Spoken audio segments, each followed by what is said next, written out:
माता की, भारत माता की, भारत माता की, वंदे वंदे वंदे। मंच पर उपस्थित उत्तर प्रदेश विधानसभा के माननीय अध्यक्ष श्री सतीश महाना जी, भारतीय जनता पार्टी के क्षेत्रीय अध्यक्ष श्री प्रकाश, श्री देवेंद्र सिंह भोले जी,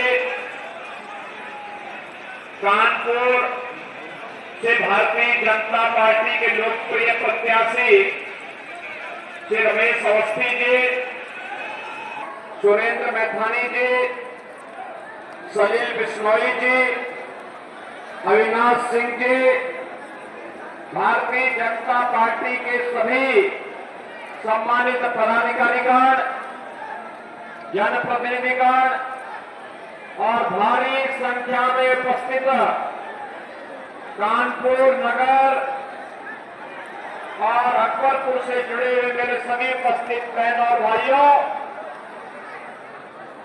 मैं इस पावन धरा पर मां गंगा के आशीर्वाद से उर्वरता भी है और उद्यमिता भी है, क्रांति की धरा भी है और देश की विकास की ऊर्जा को भी आगे बढ़ाने वाली धरा है।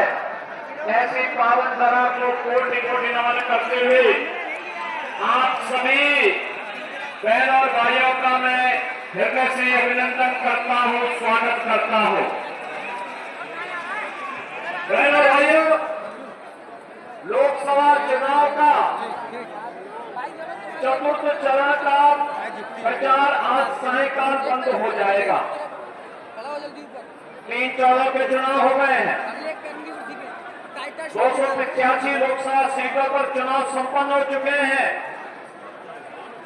और चतुर्थ चरण में कानपुर और कानपुर देहात की जनता को भी निर्णय लेना है। बहन और भाइयों, पूरे देश के अंदर वर्तमान में एक ही स्वर गूंज रहा है और वह है की बात 400, तो 400 पार में ये दोनों लोकसभा सीट भी होंगी। 400 पार में कानपुर भी और अकबरपुर की सीट भी होगी। आप सहमत है ना? सभी लोग सहमत हैं? बहनों और भाइयों, ये अचानक देश के अंदर ये उत्साह अचानक नहीं देख रहा है। 10 वर्ष में मोदी जी ने बिना रुके, बिना टिके, बिना थके देश की जो अहर्निश सेवा की है, आज उसका परिणाम हम सबके सामने है। अलग विषय है कि चुनाव आते हैं, चुनाव के दौरान विपक्षी दलों के लोग भी अपनी बात को रखेंगे, लेकिन बहनों और भाइयों, जनता जनार्दन के सामने पहले से तय है कि 2024 के लोकसभा चुनाव में हमें राष्ट्रहित में मोदी जी के समर्थन में फिर से खड़ा होना है। बहनों और भाइयों, कोई कंफ्यूजन नहीं, कोई संदेह नहीं, किसी प्रकार का कोई संदेह नहीं बचा है। और व्यक्ति इस बात को मानता है कि मोदी जी ने देश को दुनिया में सम्मान दिलाया है, मोदी जी ने देश की सीमाओं को सुरक्षित किया है, मोदी जी ने देश के अंदर विकास के कार्यों को एक नई गति दी है, मोदी जी ने गरीब कल्याण के क्षेत्र में हर नागरिक के जीवन में परिवर्तन किया है।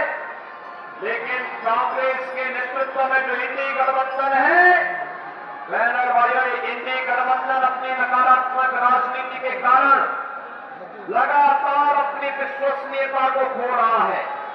कांग्रेस हो या सपा, इन दोनों की नकारात्मक राजनीति है। ये लोग भारत के हितों की नहीं, इनको पाकिस्तान के हितों की चिंता होती है। इन्हें भारत के अंदर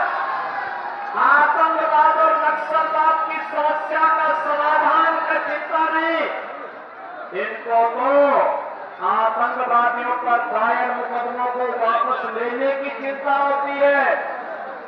इनकी चिंता आपकी आस्था व भारत की विरासत के सम्मान का नहीं, इनकी चिंता तो थी कि जैसे भी हो अयोध्या में राम मंदिर का निर्माण नहीं होना चाहिए। ये कांग्रेस और समाजवादी 2014 के पहले देश के अंदर विस्फोट होते थे, आतंकी विस्फोट होते थे, निर्दोष लोग और जवान हमारे शहीद होते थे। 2014 के बाद कई आतंकी विस्फोट सुना आपने? हो भी नहीं सकता, क्योंकि आतंकवाद की नाभी पर प्रहार मोदी जी के नेतृत्व में भारतीय जनता पार्टी की सरकार ने किया है।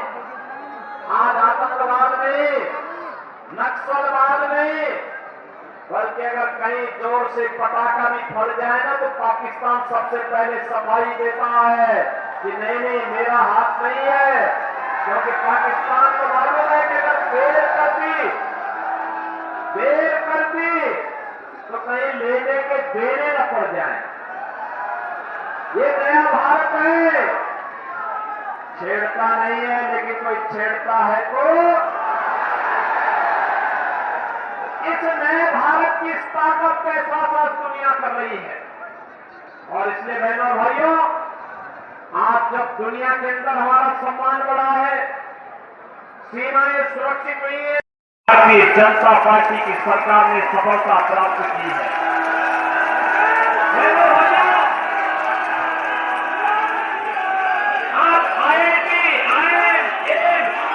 आज और घर नल की जैसी योजनाएं भी देश के अंदर लागू हो रही हैं, और गरीब कल्याणकारी योजनाओं की तो कोई गिनती ही नहीं।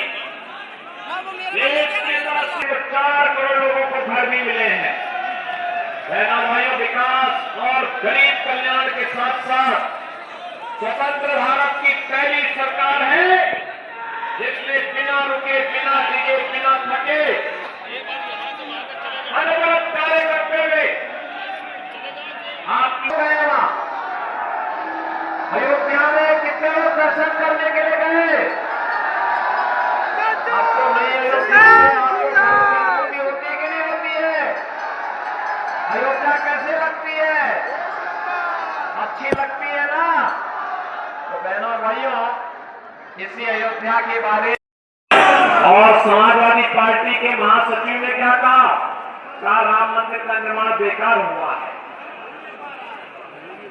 कांग्रेस ने इससे पहले क्या कहा था? कांग्रेस ने इससे पहले कहा था, क्या कहा था? कहा था राम तो हुए ही नहीं, कृष्ण हुए ही नहीं, ये कांग्रेस कहती है। और बहनों भाइयों, समाजवादी पार्टी के लोग क्या कहते थे? अयोध्या में परिंदा भी पर नहीं मार सकता, ये इनके वक्तव्य थे ना।